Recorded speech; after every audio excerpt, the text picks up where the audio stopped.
Hi there, Dr. Gary here on the road. We sell dental practices nationwide. We are dental practice brokers. I was a dentist for 25 years, and now I'm doing the dental practice brokerage for 15. So today's topic is a complex dental practice sale involving general dentistry and specialty under one roof. We'll talk about that. As you know, we've been doing this now for 15 years. We have 10 employees. We're in 25 states, and we're available to you 363 days a year. We take off Christmas and Easter. So call us. Be happy to chat with you. Now, our phone number is 201-663-0935, and our email or website is dentalpracticeguide.com or nationwidedentalpracticebrokers.com. So just give us a ring or look it up. If you want to just chat, a little advice, we're happy to talk to you. Now, everything you're about to hear is for entertainment purposes. It's not legal or business advice. It's really sunny out here. Excuse me, I need my sunglasses. Finally, Jersey has a sunny day, but it's still frigging cold. Whew. Anyway, so we do work with a lot of the DSOs. We're independent of them, but if you're thinking about selling to one of them, call us, because we know who the best ones are, who's having trouble, who can't get financing despite what they promise you. So we can give you a whole rundown on that. Please give us a call, and I'll be happy to help you out with that. All right. Now, most of them will also pay our commission, so you'd have nothing to lose. And it works. We've done that several times. When we work with you and we sell your practice, if the sale price is over $1 million, we'll reimburse your legal fees upon successful closing. So call us, and we could give you all the details on that. We've done that several times also.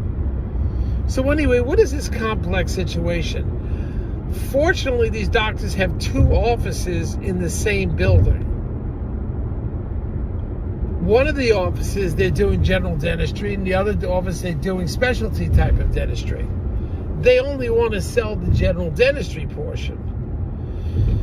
But the problem is buyers are so suspicious of this whenever you're trying to do this. They're incredibly suspicious because they're afraid you're going to steal all the patients.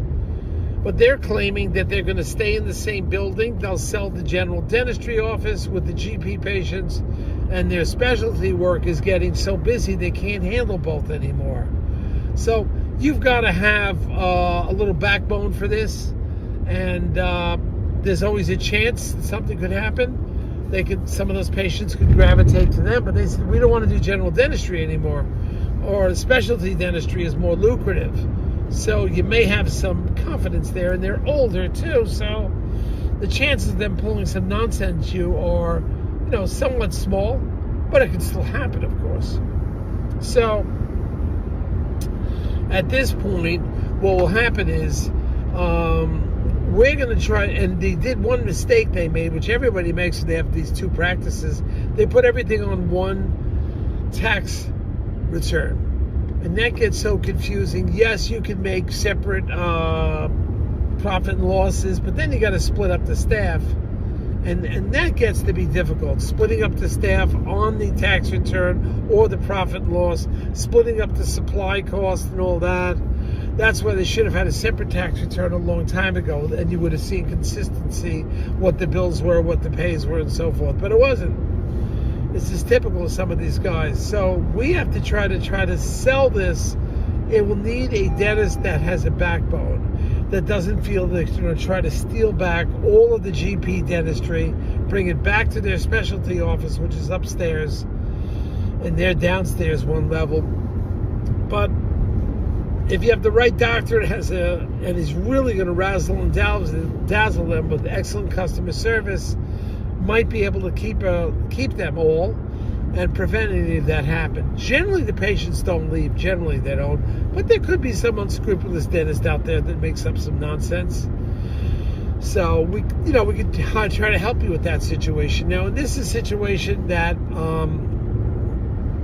I mentioned to the doctors, if they had anybody in mind, put them on the our exclusion list, and we'll do that too. You could talk to 10, 12, I don't care how many doctors before we come involved as brokers, and put them all on the exclusion list, and you won't be responsible to pay a commission on those. If that doctor shows up, you'll just be able to handle it. We can give you some guidance, but you won't have to pay commission. So that's worked out well. Now, other times, the doctor has the built-in buyer, and we come in and we help, put the deal together. So we're essentially seller representatives. And we've done that several times. Keeps everybody happy, prevents the buyer and the seller from arguing. And it works well. But getting back to this other thing, we've got to have a strategic plan. That's why we're going to get together with the accountants. We're going to talk to the attorneys and try to plan this out. How do we split up this practice, which fortunately has 2 offices in the same building, GP dentistry in one, specialty in the other.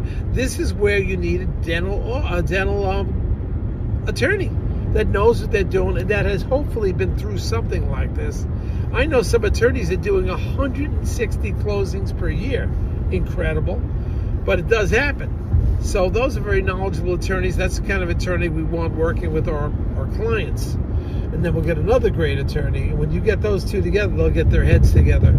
So things have to be written on the contract to protect the buyer. Because the one thing, you got to understand something. If you're a seller, listen to this. Buyers panic whenever they hear that the doctor's still working, he has another office, but it's 50 miles away. They don't care how far away it is. They think the patients are leaving to go visit him. That does happen sometimes. Usually it doesn't, but it can happen. So we're just telling you that to be aware of that. That generally it's not a big problem, but you need the right contracts. Contracts have to protect you, and the contracts have to basically put the fear of God in that in the seller or the buyer, whatever it is, usually the seller, that he will not steal patients and so forth. And it can happen. You do want to avoid lawsuits where you can, because that's a nightmare. You pay like $5,000, $6,000 retainer, and your legal bills could easily exceed $30,000, $40,000, and you may not win. So something to be aware of. All right. Anyway, team, we'll keep you posted how this issue resolves with these 2 doctors, buyer and a seller. Interesting, but with the right attorneys, I think we'll put it together properly. Still freezing here in Jersey. Woo! I'll see you now. Bye.